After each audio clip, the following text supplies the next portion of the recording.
মুসলিম জাহানের দ্বিতীয় খলিফা হযরত ওমর রাদিয়াল্লাহু তাআলা আনহু হেঁটে চলেছেন লাঠিতে ভর করে, সাথে তার একমাত্র অনুচর আসলাম। বয়সের ভারে নুজু হয়ে পড়েছেন এককালের সুঠাম শক্তিশালী ওমর। কে বলবে যৌবনে এই মানুষটি নিয়মিত কুস্তি লড়াই করতেন আর বাঘা বাঘা সব পালোয়ানকে নিমিষে হারিয়ে দিতেন। যুদ্ধের ময়দানে ত্রাস সৃষ্টি করে বেড়াতেন যে ওমর, তিনি আজ ঠিকমতো চলাফেরাও করতে পারেন না। তথাপি অতি বৃদ্ধ বয়সে লাঠিতে ভর করে মাঝে মধ্যেই তিনি বেরিয়ে পড়তেন নিজের চোখে মানুষের হাল হাকিকত দেখার জন্য, কখনো দিনের আলোতে, কখনো বা রাতের অন্ধকারে। তেমনই একদিনের ঘটনা। হাঁটতে হাঁটতে মদিনা শহর থেকে বেশ দূরে একটি গ্রামে পৌঁছে যান ওমর রাদিয়াল্লাহু তাআলা আনহু। সেখানে একটি বাড়িতে উনুনের পাশে একজন নারীকে দেখতে পান তিনি। চুলায় পাতিল চড়িয়ে কি যেন সেদ্ধ করছেন। এদিকে তার পাশেই কয়েকটি শিশুকে কান্না করতে শোনা যায়। মহিলাটি কান্নারত শিশুদেরকে বারবার সান্ত্বনা দিয়ে বলছেন, এই তো আর একটু সবুর করো, খাবার প্রায় হয়ে এসেছে। কৌতূহলী ওমর অনুমতি নিয়ে মহিলাটির কাছে যান আর জিজ্ঞেস করেন বাচ্চাগুলো কেন কান্না করছে।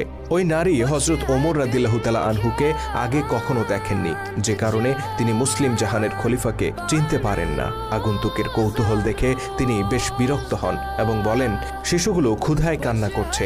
ওমর রাদিয়াল্লাহু তাআলা আনহু জানতে চান উনুনে তিনি কি চড়িয়েছেন, খাবার প্রস্তুত হতে আর কত দেরি।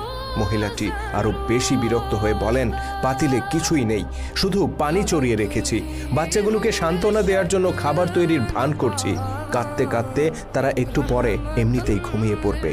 অতঃপর অতি দুঃখের সাথে নারীটি জানান তার ঘরে কোনো খাবার নেই। তিনি নিজের এই দুরবস্থার কারণে খলিফা ওমরকে দায়ী করেন আর বলেন নিশ্চয়ই এর জন্য আল্লাহর দরবারে ওমরকে জবাব দিতে হবে। তিনি জানতেন না তার সামনেই দাঁড়িয়ে আছেন খলিফা ওমর রাদিয়াল্লাহু তাআলা আনহু।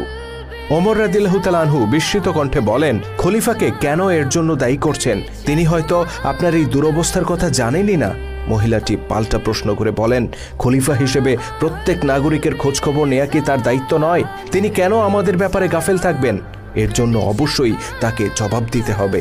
মহিলাটির এই অনুযোগ খলিফা ওমরের হৃদয়কে চূর্ণ করে দেয়। তিনি বলেন, আপনি অপেক্ষা করুন, আমি শীঘ্রই বাচ্চাগুলোর খাবারের ব্যবস্থা করছি। অতঃপর তিনি রাষ্ট্রীয় গুদামঘরের উদ্দেশ্যে রওনা হয়ে যান আর মহিলাটি অবাক হয়ে ভাবতে থাকেন কে এই আগন্তুক।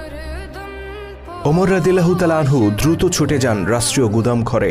সেখান থেকে একটি আটার বস্তা বেছে নেন আর অনুচরকে বলেন, এটা আমার পিঠে তুলে দাও। অনুচর আসলাম বললেন, আমিরুল মুমিনিন, আপনি তো হাঁটতেই পারেন না ঠিক মতো, আপনি কি করে এই বোঝা এত দূর নিয়ে যাবেন? বরং আমি এটা সেখানে পৌঁছে দেই।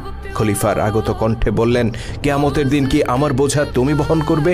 দেখলে না ওই নারী তার দুরবস্থার জন্য আমাকে দায়ী করেছেন? আমার বোঝা আমাকেই বইতে দাও।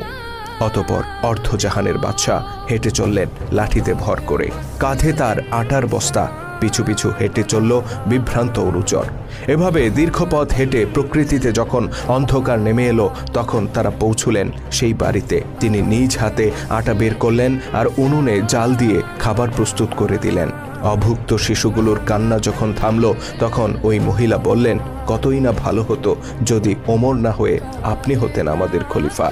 অনুতপ্ত ওমর রাদিয়াল্লাহু তাআলা আনহু বললেন, খলিফার সাথে আমার পরিচয় আছে, আগামীকাল আপনি তার কাছে আসুন। ইনশাল্লাহ আমি নিজে উপস্থিত থেকে আপনার পরিবারের জন্য খাবারের ব্যবস্থা করে দেব। অতঃপর ওই নারীর কাছ থেকে বিদায় নিলেন মুসলিম জাহানের খলিফা। ততক্ষণে তার হৃদয়ের ভার কিছুটা কমেছে।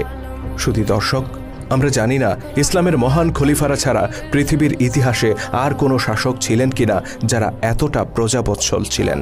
আমরা জানি না পৃথিবীতে ইসলাম ব্যতীত আর কোনো আদর্শ আছে কিনা যা অর্ধ পৃথিবীর বাদশার পিঠে আটার বস্তা তুলে দিয়েছিল। তবে আমরা এটুকু নিশ্চিত করে বলতে পারি, ইসলামের প্রকৃত আদর্শ আর সঠিক নেতৃত্ব যতদিন ছিল ততদিন মুসলিম বিশ্বে প্রতিষ্ঠিত ছিল সাম্য আর মানবতা।